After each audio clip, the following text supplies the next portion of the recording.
Sai Ram. God bless you all.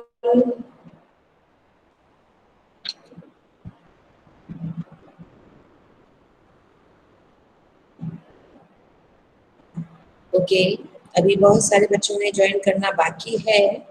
तब तक जो बच्चे क्लास ज्वाइन कर चुके हैं, हम जो पढ़ रहे थे उससे रिलेटेड कोई भी सवाल हो तो पूछिए। मन में कोई संदेह हो तो पूछिए। आपको कुछ ऐसा कहना हो जो आपको विशेष अनुभव हुआ तो वो भी शेयर कर सकते हैं, वो भी साझा कर सकते हैं।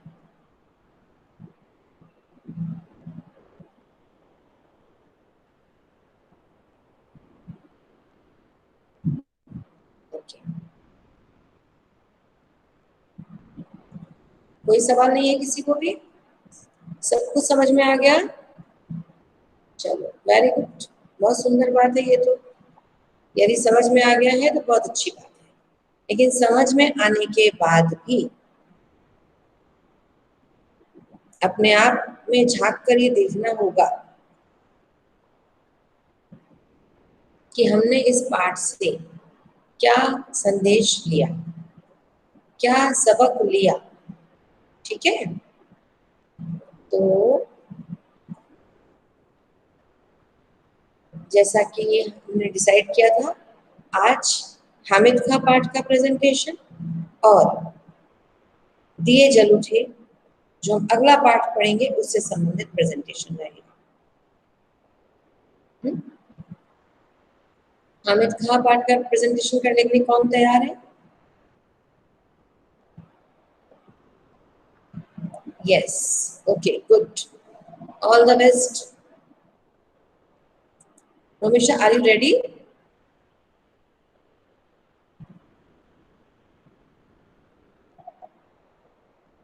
Romisha, आवाज नहीं आ रही है आपकी बेटा? Okay, please start, over to you. और बाकी सभी बच्चे बहुत ध्यान से सुनेंगे, समझेंगे, ठीक है, क्योंकि प्रश्न उत्तर फिर पूछे जाएंगे आपसे।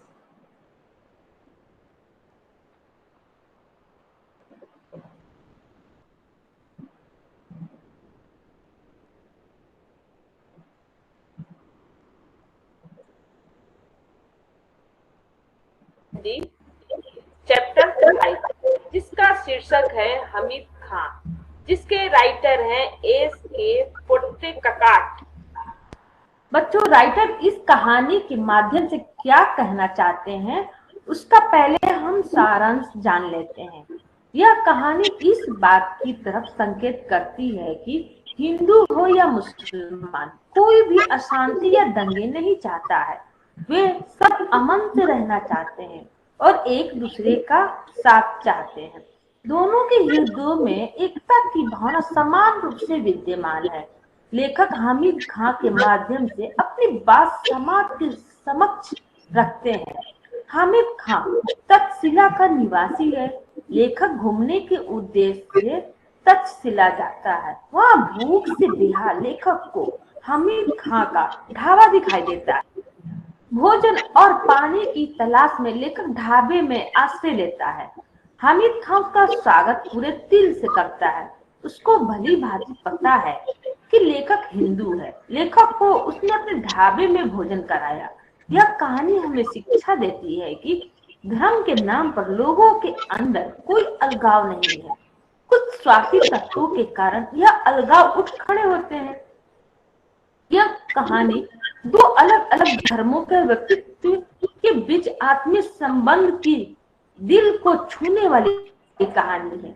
यह कहानी हमें प्रेरणा देती है कि धर्म के नाम पर लड़ने के स्थान पर आपस से प्रेम से रहना चाहिए। बच्चों, हामिद खां कहानी अब हम शुरू करते हैं। तक्षशिला पाकिस्तान में है जो। मैं आगजनी समाचार पत्र की यह खबर पढ़ते ही मुझे हामिद खां याद आया। मैंने भगवान से विनती की, हे भगवान, मेरे हामिद खां की दुकान को इस आगजनी से बचा लेना। अभी 2 साल ही तो बीते हैं जब मैं तक्षशिला के पौराणिक यानी प्राचीन काल से संबंधित खंडहर खंडहर मतलब अवशेष देखने गया था। एक और कड़कड़ाती धूप, दूसरी ओर भूख और प्यास के मारे बुरा हाल हो रहा था। रेलवे स्टेशन से करीब 1 मील की दूरी पर बसे एक गांव की ओर निकल पड़ा। हस्तरेखाओं के समान फैली गलियों से भरा तंग बाजार, जहां कहीं नजर पड़ी धुआं, मच्छर और गंदगी से भरी जगह ही दिखी। कहीं कहीं तो सड़े हुए चमड़े की बदबू ने स्वागत किया। लंबे कद के पठान अपनी सहज अलमस्त यानी मस्ती भरी चाल में चलते नजर आ रहे थे। चारों तरफ चक्कर लगा लिया पर अभी तक कोई होटल नजर नहीं आया। मन में विचार आया, इस गांव में होटल की जरूरत ही क्या होगी। अचानक एक दुकान नजर आई जहां चपातियां सेकी जा रही थी। चपातियों की सौंधी महक खुशबू से मेरे पांव अपने आप उस दुकान की ओर मुड़ गए। अपने अनुभव से मैंने जान लिया था कि परदेश में मुस्कुराहट ही रक्षक और सहायक होती है। सो मुस्कुराते हुए मैं दुकान के अंदर घुस गया। एक अधेड़ उम्र का पठान अंगीठी के पास सिर झुकाए चपातियां बना रहा था। मैंने ज्यों ही दुकान में प्रवेश किया, वो अपनी हथेली पर रखे आटे को बेलना छोड़कर मेरी ओर घूर घूर कर देखने लगा। मैं उसकी तरफ देखकर मुस्कुरा दिया। फिर भी उसके चेहरे के हाव भाव में कोई परिवर्तन नहीं हुआ। वो बेपरवाही के साथ तीखी नजर से मुझे निहारे मतलब देखे जा रहा था। खाने को कुछ मिलेगा? मैंने धीमी आवाज में पूछा। चपाती और सालन यानी गोश्त या सब्जी का मसालेदार शोरबा है, वहां बैठ जाइए, उसने एक बेंच की तरफ इशारा करते हुए कहा। मैं बेंच पर बैठकर रुमाल से हवा करने लगा। मैंने दुकान के भीतर झांक कर देखा। बेतरतीबी मतलब बिना किसी सलीके यानी तरीके के से लिपा हुआ आंगन, धूल से सनी दीवारें। एक कोने में खाट पड़ी हुई थी जिस पर एक दाढ़ियल यानी दाढ़ी वाला बुड्ढा गंदे तकिए पर कोहनी टेके हुए हुक्का पी रहा था। हुक्के की गुड़गुड़ाहट में उसने अपने आप को ही नहीं बल्कि सारे जहान यानी संसार को भुला रखा था। भाईजान, आप कहाँ के रहने वाले हैं? चपाती को अंगारों पर रखते हुए उस अधेड़ उम्र के पठान ने पूछा। मालाबार, मैंने जवाब दिया। उसने यह नाम नहीं सुना था। आटे को हाथ में लेकर गोलाकार बनाते हुए पूछा, यह हिंदुस्तान में ही है ना? हाँ, भारत के दक्षिणी छोर किनारे मद्रास के आगे। हाँ, एक हिंदू घर में जन्म लिया है। उसने एक फीकी मुस्कुराहट के साथ फिर पूछा, आप मुसलमानी होटल में खाना खाएंगे? क्यों नहीं, हमारे यहाँ तो अगर बढ़िया चाय पीनी हो या बढ़िया पुलाव खाना हो तो लोग बेखटके यानी बिना किसी संकोच के मुसलमानी होटल में जाया करते हैं। वह मेरी बात पर विश्वास नहीं कर पाया। मैंने उसे गर्व के साथ बताया, हमारे यहाँ हिंदू मुसलमान में कोई फर्क नहीं है, सब मिलजुल कर रहते हैं। भारत में मुसलमानों ने जिस पहली मस्जिद का निर्माण किया था वो हमारे राज्य के एक स्थान कोंडुगल्लूर में है। हमारे यहाँ हिंदू मुसलमानों के बीच दंगे नहीं के बराबर होते हैं। उसने मेरी बात को बहुत ही ध्यानपूर्वक सुनकर कहा, काश मैं आपके मुल्क में आकर यह सब अपनी आंखों से देख सकता। क्या आपको मेरी बात पर विश्वास नहीं होता? मैंने पूछा। मुझे आपकी बात पर तो पूरा यकीन हो गया है, पर मैं इस पर ईमान नहीं कर सकता कि आप हिंदू हैं, क्योंकि यहाँ कोई भी हिंदू आपकी कही हुई बातों को इतने फक्र यानी गर्व के साथ किसी मुसलमान से नहीं कर सकता। उसकी नजर में हम आताइयों यानी अत्याचार करने वाले की औलादे यानी संतान है। हमें इस हालत में अपने आन यानी सम्मान के लिए लड़ना पड़ता है। यही हमारी नियति यानी भाग्य है। उसकी आवाज में सच्चाई कूट कूट कर भरी थी। आपका शुभ नाम? मैंने पूछा। हामिद खान। वो जो चरपाई पर बैठे हैं वो मेरे अब्बा जान है। अच्छा, आप 10 मिनट तक इंतजार कीजिए, सालन अभी पक रहा है। मैं इंतजार करने लगा। अरे ओ अब्दुल, हामिद खान ने जोर से आवाज लगाई। एक छोकरा दौड़ता हुआ आया जो आंगन में चटाई बिछाकर लाल मिर्च सुखा रहा था। हामिद ने पास्तो यानी प्राचीन फारसी भाषा में उसे कुछ आदेश दिया। वो दुकान के पिछवाड़े यानी पीछे के हिस्से की तरफ भागा। भाईजान, जालिमों यानी अत्याचारियों की इस दुनिया में शैतान भी लुक छिप कर चलता है। किसी पर धौंस यानी रौब जमा कर या मजबूर करके हम प्यार मोल नहीं ले सकते यानी प्यार खरीद नहीं सकते। आप ईमान से, मोहब्बत के नाते यानी प्यार के संबंध से मेरे होटल में खाना खाने आए हैं। ऐसी ईमानदारी और मोहब्बत का असर मेरे दिल में क्यों न पड़े। अगर हिंदू और मुसलमान ईमान से आपस में मोहब्बत करते तो कितना अच्छा होता। धीमे स्वर में बोलते हुए वो अंगीठी से आखिरी चपाती उतारकर खड़ा हो गया। जो छोकरा यानी लड़का पिछवाड़े की तरफ गया था उसने एक थाली में चावल लाकर सामने रख दिया। हामिद खान ने 3-4 चपातियां उसमें रख दी। फिर लोहे की तस्तरी यानी थाली में सालन परोसा। छोकरा साफ पानी से भरा एक कटोरा मेज पर रखकर चला गया। मैंने बड़े चाव यानी रुचि से भरपेट खाना खाया। कितने पैसे हुए? जेब में हाथ डालते हुए मैंने हामिद खान से पूछा। मुस्कुराते हुए हामिद खान ने हाथ पकड़ लिया और बोला, भाईजान माफ कीजिएगा, पैसा नहीं लूंगा। आप मेरे मेहमान हैं।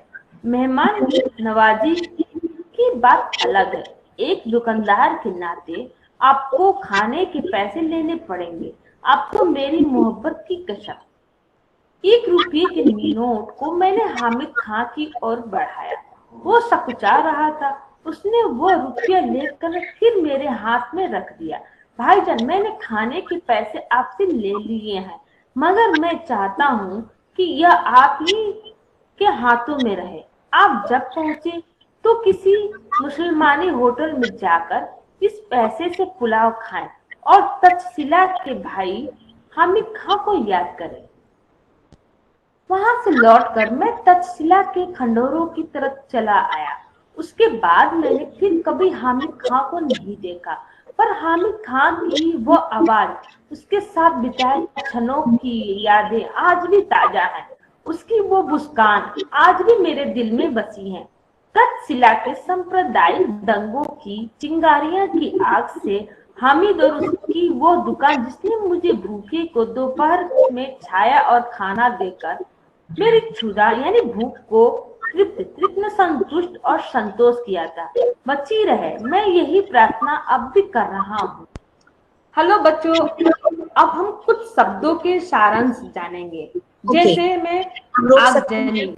रोमिशा रोकेंगे क्योंकि बाकी सब हमने समझ लिया था और पूरा पाठ हमने अच्छे से पढ़ लिया था। ठीक है, एक एक अंश की मैंने इसलिए और ये प्रेजेंटेशन आपके सामने होना उचित समझा कि बाय चांस कुछ भी छूट गया हो, कोई अंश, कोई शब्द, कोई व्याख्या, तो अब आप पूछिएगा।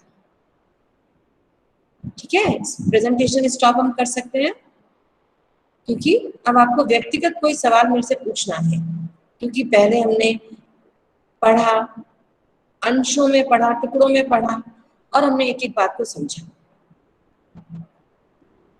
पूरे चैप्टर का जो संदेश है वो सब भी हमने जाना। अभी भी पूरे प्रेजेंटेशन को देखने के बाद किसी के मन में कोई सवाल हो तो बताइए। क्लियर? समझ में आ गया सभी को ये चैप्टर? यदि समझ में आ गया तो चैट बॉक्स में वाई लिखिए।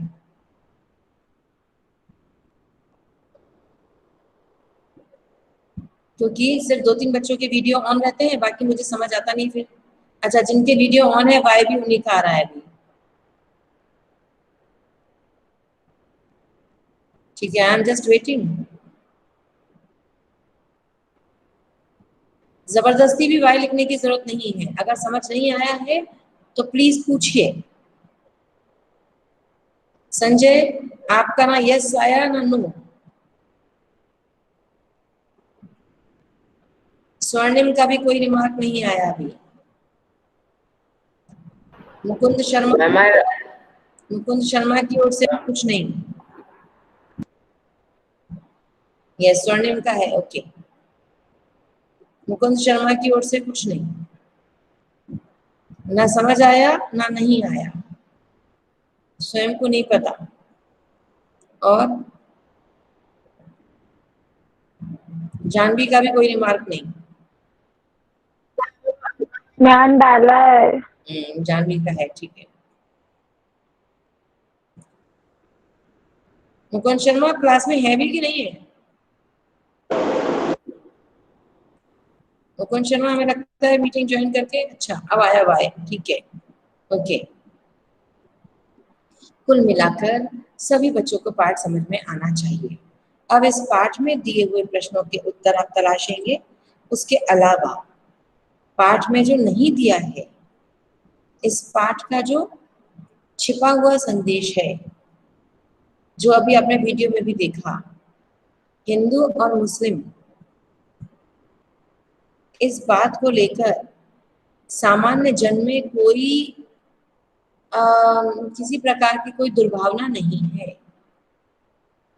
केवल कुछ स्वार्थी लोग हैं जो अपना उल्लू सीधा करने के लिए, अपना स्वार्थ सिद्ध करने के लिए हमें गुमराह करते हैं। ठीक है, आपने शायद अभी धर्म की आड़ पाठ पढ़ा अभी हमने, है ना? उनकी आड़ में भी ये बहुत अच्छे से समझा दिया कि कुछ इने गिने लोग हैं, यानी कुछ बस काउंटेबल लोग हैं पूरे देश में, और अगर हम कहें तो पूरी दुनिया में भी कुछ काउंटेबल लोग हैं जो भोले भाले लोगों को बेवकूफ बनाते हैं, और अगर हम कहें तो मूर्खों को कुछ भी सिखा पढ़ाकर अपना वर्चस्व कायम रखते हैं। तो हमें इस बात को आइडेंटिफाई करना होगा, समझना होगा कि सच में क्या सही है, किस बात पर हमें रिएक्ट करना चाहिए और किस बात पर हमें रिएक्ट नहीं करना चाहिए। Is it clear? चलो अब ये बताओ, दिए जल उठे पाठ का प्रेजेंटेशन। तो आज हम चाहते हैं पहले प्रेजेंटेशन देखें और उसके बाद फिर पाठ पढ़ेंगे, ठीक है? ओके, पूजित, आर यू रेडी? नकुल भी तैयार है, ठीक है। तो पहले पूजित और फिर नकुल। अच्छा, एक बात ध्यान रखिएगा, जैसे अगर पूजित भी चैप्टर क्लास का जो चैप्टर है उसका सारांश दिखा रहे हैं, तो नकुल फिर सारांश ही रिपीट ना करें, ठीक है? एक बच्चा फिर क्वेश्चन आंसर डिस्कस कर लेगा ऐसे। नकुल, आपने क्या तैयार किया है? आप अनम्यूट करके बता सकते हैं, आपके प्रेजेंटेशन में क्या है? मैम पूजित कर रहा है तो मैम मैं फिर क्वेश्चन आंसर की वीडियो भी ढूंढ लूंगा मैम, अगर पूजित में अच्छा एक काम और करते हैं, देखते हैं, आप अपना भी आइडेंटिफाई कर लेना नकुल कि जो पूजित प्रेजेंट कर रहे हैं क्या सेम वीडियो तो नहीं है आपका, सेम प्रेजेंटेशन तो नहीं है, ठीक है? और आगे से ध्यान रखेंगे कि जब हम प्रेजेंटेशन देंगे तो चाहे भले 4 स्लाइड हो, हमारी खुद की बनाई हुई प्रेजेंटेशन, ठीक है?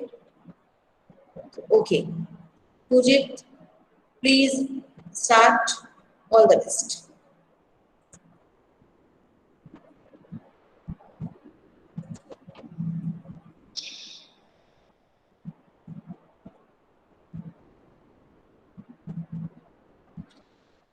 मैम आवाज आ रही है क्या? आवाज तो नहीं आ रही। हमारे देश को चलाने में अनेक नेताओं का योगदान है, जिस जिसमें महात्मा गांधी, सरदार वल्लभ भाई पटेल, जवाहरलाल नेहरू, मदन मोहन मालवीय जी और अनेक आवाज क्लियर नहीं है नेताओं के मुझे, आवाज स्पष्ट नहीं है। बाकी बच्चे बताएं। अक्षिता, यस मैम, क्लियर नहीं आ रही है। Yes ma'am, not clear. Audible नहीं है ना? Not Audible. Yes ma'am. Yes ma'am.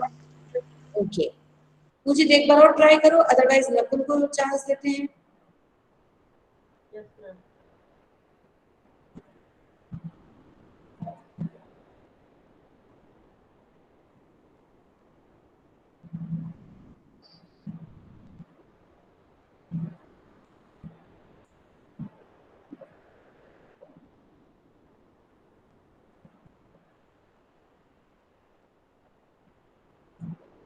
Nakul, तब तक आप मुझे तब ट्राई कर रहे हो? इस वीडियो में यस यस। ये जॉमेट्री की समरी यानी सार समझाऊंगी और प्रश्नोत्तर पर चर्चा करेंगे। बच्चों, अगर अभी तक आपने मेरा चैनल सब्सक्राइब नहीं किया है तो इसे जल्दी से सब्सक्राइब करें और बेल आइकन को क्लिक करें ताकि आपको as soon as possible notification मिल जाए। आवाज क्लियर नहीं है। लेखक मधुकर उपाध्याय जी द्वारा रचित है। बच्चों,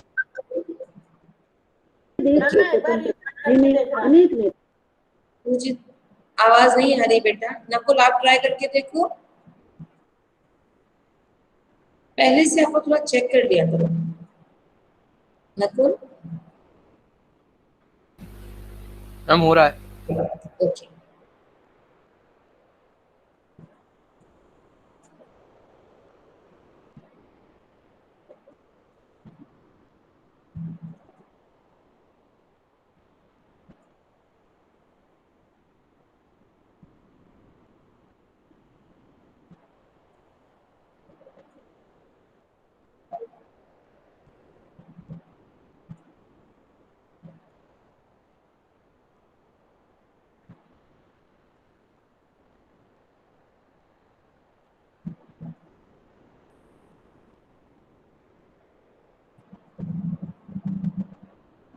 नकुल, वॉल्यूम है यहाँ पे, आवाज है?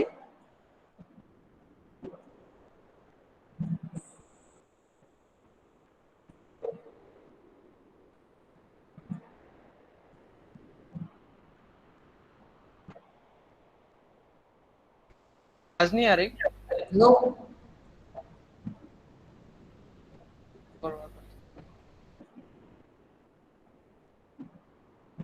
चलो ठीक है, कोई बात नहीं। Should not waste time. आज हम इस पाठ को समझ लेते हैं, जान लेते हैं। ओके।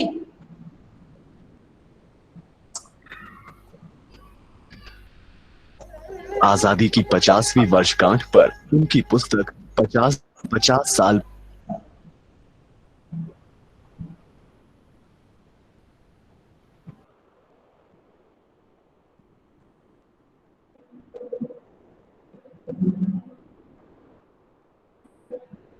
नकुल, क्या हो रहा है? आप कर रहे हो प्रेजेंटेशन?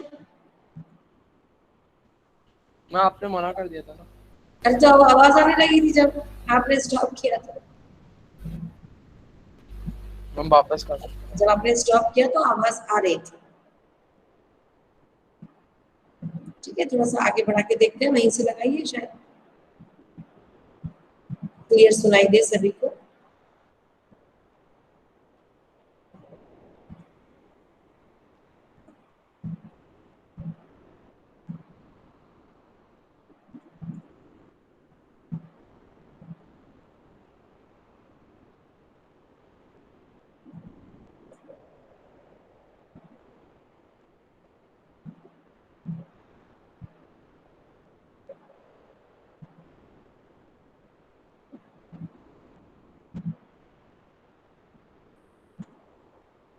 नकुल, थोड़ा सा आगे बढ़ा दो।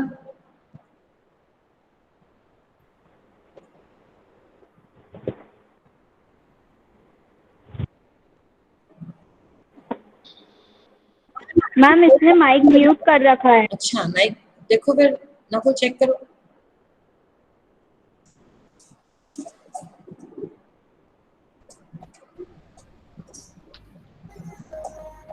इसमें दान के दौरान अंग्रेजों द्वारा किए जा रहे अत्याचारों और उनके विरुद्ध गांधी की अहिंसावादी और सत्यवादी नीतियों को बहुत अच्छे ढंग से प्रस्तुत किया है।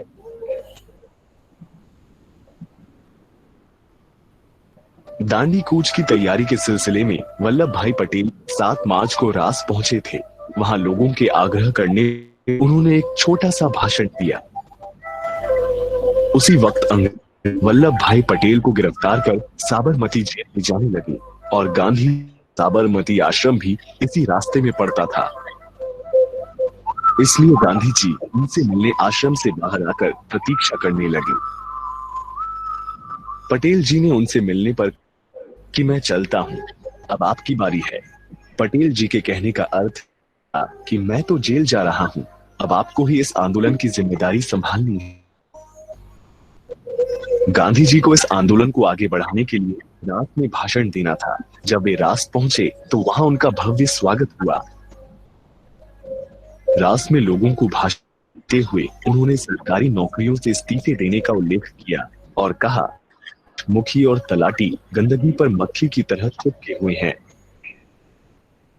उन्हें भी अपने निजी तुच्छ स्वार्थ भूलकर इस्तीफा दे देना चाहिए। उन्होंने कहा, आप लोग कब तक गांवों को चूसना योगदान देते रहेंगे? सरकार ने जो लूट मचा रखी है उसकी ओर क्या अभी तक आपकी आंखें खुली नहीं हैं? गांधी ने लगभग 20,000 लोगों के सामने अपना भाषण दिया, जबकि आबादी केवल 3,000 ही थी। ही शाम 6 बजे रात से चल पड़े और 8 बजे कनकापुरा पहुंच। महिसागर नदी के किनारे पहुंचते ही की ओर से आने वाली ठंडी हवाओं ने उनका स्वागत किया, जिसे उन्हें बाद में पढ़ना था। कनकापुरा में जनसभा में ने ब्रितानी शासन का जिक्र किया। उन्होंने कहा, इस राज में रंग से राजा तक सब दुखी हैं। राजे महाराजे जैसे सरकार नचाती है वो तैयार हैं। ये राक्षसी राज है, इसका संहार करना चाहिए। इसके बाद वे लोग वहां से रवाना हो गए। उन्हें नगर को पार करके दूसरी ओर जाना था।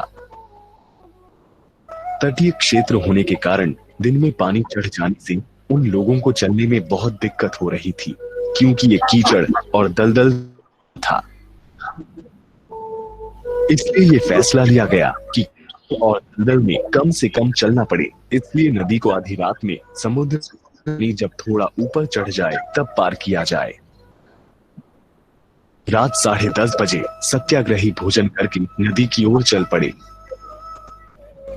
गांधी जी को नदी कराने की जिम्मेदारी रघुनाथ काका को दी गई थी। रघुनाथ आदलपुर के एक प्रतिष्ठित व्यक्ति थे। तट पर पहुंचकर गांधी ने एक झोपड़ी में आराम करते हुए आधी रात का इंतजार किया। आधी रात पानी चढ़ना शुरू हुआ तो इतना घना अंधेरा था कि कुछ दिखाई नहीं दे रहा था। तभी हजारों लोग तट पर हाथों में जलते दिए लेकर पहुंच गए। नदी के उस पार भी एक दृश्य था जहां पूरा गांव और आसपास से आए लोग भी गांधी जी तो सत्याग्रहियों का इंतजार कर रहे थे। उसके बाद नौकाएं रवाना हुई। लगभग रात 1 बजे गांधी जी उस पार तट पे। नदी के उस पार तट पर ही गांधी के लिए एक झोपड़ी बनाई गई थी, जिसमें उन्हें विश्राम करना था। गांधी जी विश्राम करने चले गए, परंतु लोग दिए लेकर बाकी सत्याग्रहियों के इंतजार में खड़े रहे। ये घटना इस संस्मरण शक को सार्थक करती है। जब गुलामी का घना अंधेरा छाया था, तब ने छोटे छोटे दिए जलाकर गांधी जी जैसे स्वतंत्रता सेनानियों का साथ।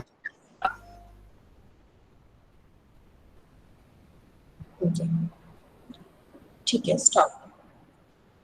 Nice, very good presentation. आपको थोड़ा आवाज का प्रॉब्लम हो रहा था, तो ठीक है, टेक्निकल प्रॉब्लम, नेटवर्क भी रह सकता है, वीक होगा।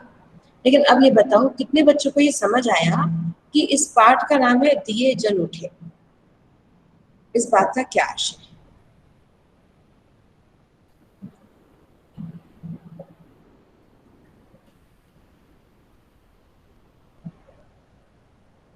अपने शब्दों में बताओ, निसंकोच बताओ।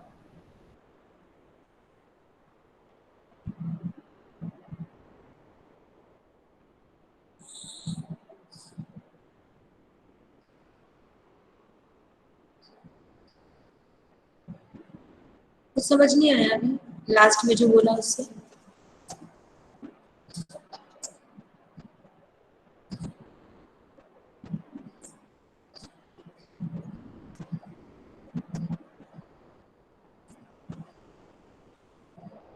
भाषा का विकास बोलने से होता है, चिंतन करने से होता है। संकोच में चुप रहोगे समझ में नहीं आएगा। डरने की कोई जरूरत थोड़ी है। हमने पहले भी कहा, ये भी नहीं सोचना है कि हमारा 100% सही होगा। सही भी हो सकता है, नहीं भी हो सकता है,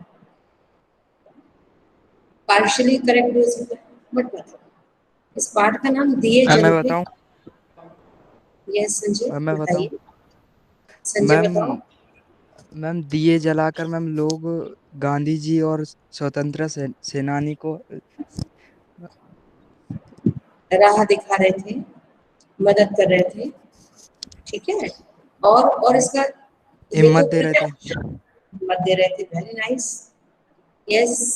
और क्या समझ में आता है आपको इससे? हम लोग दिए जलाकर लोगों की सहायता कर रहे थे। अब तक वो गुलामी में जीते थे, लेकिन मैम अब वो उनसे जाग गए हैं मैम, अब वो उनसे खिलाफ हो रहे हैं अंग्रेजों के। ओके, आवाज थोड़ी सी इंटरप्ट हो रही है, क्लियर नहीं आ पा रही मेरे पास से। और कोई मुझे की बात समझ नहीं आ पाई पूरी तरह से?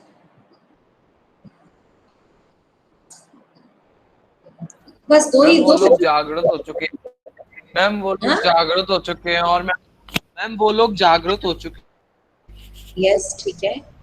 मैम अब तक वो गुलामी कर रहे थे, लेकिन वो गुलामी छोड़कर ना उनके खिलाफ हो गए हैं। आवाज तो सबको समझ में आ रही है, आधी हम लोग गांधी जी का साथ देना चाहते थे। यस ठीक है। और इस बात देखो, सभी बच्चे अच्छे से इस पाठ को पहले इसका उद्देश्य समझें। इस पाठ में सरदार वल्लभ भाई पटेल और गांधी जी के माध्यम से स्वतंत्रता आंदोलन के लिए किए जाने वाले प्रयासों को बताया है, एक घटना के माध्यम से।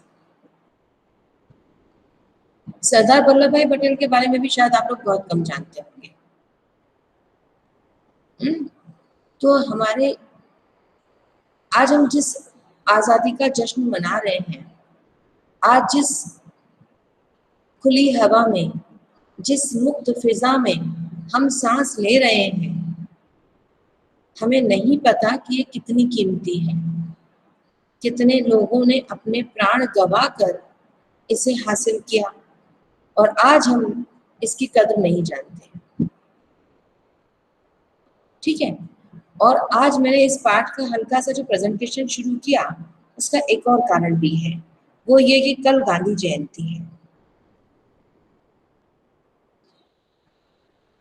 हम सिर्फ गांधी जी के बारे में अगर अभी आपसे बोलें कुछ बोलने के लिए, तो मुझे पता है अधिकांश बच्चे रटा रटाया बोलेंगे।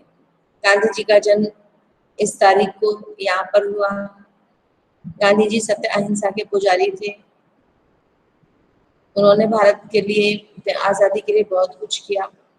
गांधी जी का जीवन और गांधी जी के जीवन से जुड़ी हुई बातें बस इतनी सी नहीं है। चाहे वो गांधी जी हो या सरदार वल्लभ भाई पटेल हो, लाल बहादुर शास्त्री हो, जिन्होंने हमारे लिए इतना कुछ किया, हम उनके बारे में जानने को भी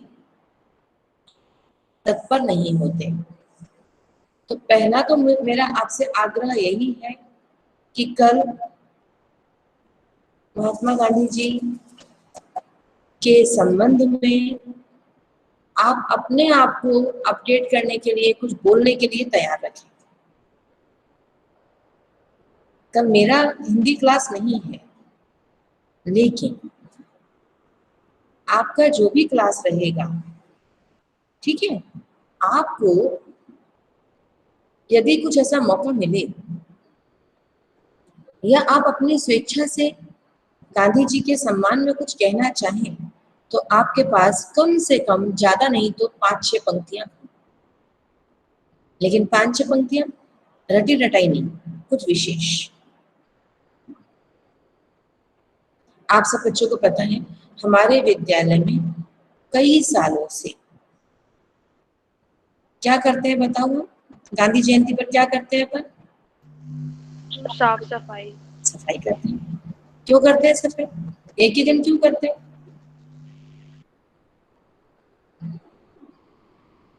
क्योंकि उन्होंने स्वच्छ भारत अभियान शुरू किया मैम था। गांधी जी को स्वच्छता बहुत पसंद थी। गांधी जी और स्वयं सत्य साईं बाबा का ये संदेश है कि स्वच्छता ही दिव्यता है। आपने अपने घरों में भी देखा होगा, जब भी कोई पूजा होती है और विशेष रूप से बड़ी पूजा होती है तो सबसे पहले स्वच्छता और शुद्धता का ध्यान रखा जाता है। कितने ही घरों में आपने चौक बनाना देखा होगा। जब कोई स्थापना की जाती है भगवान जी की तो पहले लीपा जाता है ना, हल्दी से, गोबर मिलाकर या गोबर से लिपाई की जाती है। लीपना यानी शुद्धता। लिपाई करने के बाद उस पर फिर आटे से चौक बनाया जाता है, बनाते हैं। एक और बात, जब भी कोई पूजा होती है, बड़ी पूजा, तो आपने देखा होगा पंडित जी क्या कराते हैं? 3 बार आचमन कराते हैं और शुद्धि कराते हैं, पवित्रीकरण कराते हैं। हाथ में जल लेकर पवित्रीकरण कराते हैं। तो क्या पानी, 1 चम्मच पानी से हम पवित्र हो जाते हैं? नहीं, ये संदेश है, ये एक छिपा हुआ संदेश है कि हमें अपना मन, अपनी आत्मा को पहले पवित्र करना होगा, तभी हम दिव्यता की ओर बढ़ सकते हैं। यहाँ केवल शारीरिक स्वच्छता से मतलब नहीं है, यहाँ मन की भीतरी स्वच्छता। तो याद रखेंगे सभी बच्चे, समझेंगे। ये मैसेज है गांधी जी का भी, बाबा का भी। गांधी जी ने हमें सत्य, अहिंसा, प्रेम, स्वच्छता, बहुत सारे संदेश दिए, तो उन्हें आप समझें, अपने हिसाब से प्रस्तुत करें। केवल इतना ही काफी नहीं है कि गांधी जी का जन्म पोरबंदर में हुआ, गुजरात में हुआ, 2 अक्टूबर को हुआ और हमने कहा कि वो साबरमती आश्रम की स्थापना की। इसके अलावा आप क्या जानते हैं? थोड़ा सा हट के आप बोलने की और समझने की कोशिश कीजिए। तो मेरा सबको एक ही संदेश है शुभकामनाओं के साथ, वो ये है, अपने मन को नकारात्मक विचारों से न गंदा होने दें और अपने आसपास कूड़ा करकट, कचरा फैलाकर वातावरण को गंदा ना होने दें। हमारा शरीर, हमारा मन, हमारा परिवेश जब सब शुद्ध और साफ होगा, तभी दिव्यता की प्राप्ति होगी और तभी कोरोना जैसी महामारियों से बचा जा सकेगा। यदि हमने पहले से ही शुद्धता और स्वच्छता का ध्यान रखा होता, सोशल डिस्टेंसिंग को मेंटेन किया होता, शुरू से अपने पास जो कीटाणु है वो दूसरे के पास और दूसरे के कीटाणु अपने पास न आने दिए हुए होते, तो ये स्प्रेड नहीं होता। Is it clear? है ना? तो अच्छे से समझेंगे, प्रैक्टिकल एस्पेक्ट में इसको समझेंगे। सभी को गांधी जयंती की हार्दिक शुभकामनाएं, 2 अक्टूबर की बहुत बहुत शुभकामनाएं। स्वच्छ रहें, स्वस्थ रहें। ठीक है? जय हिंद, जय भारत। शांति पाठ करते हैं।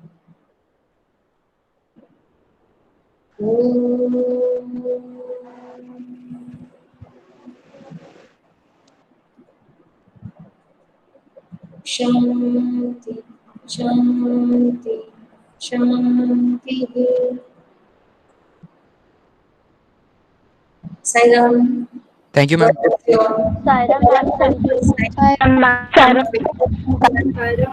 अब ये चैप्टर पढ़ लीजिएगा, ठीक है? दिए जरूर चैप्टर पढ़ेंगे, फिर क्लास में, अगली क्लास में हम वाचन करेंगे और समझेंगे। Sai Ram to all.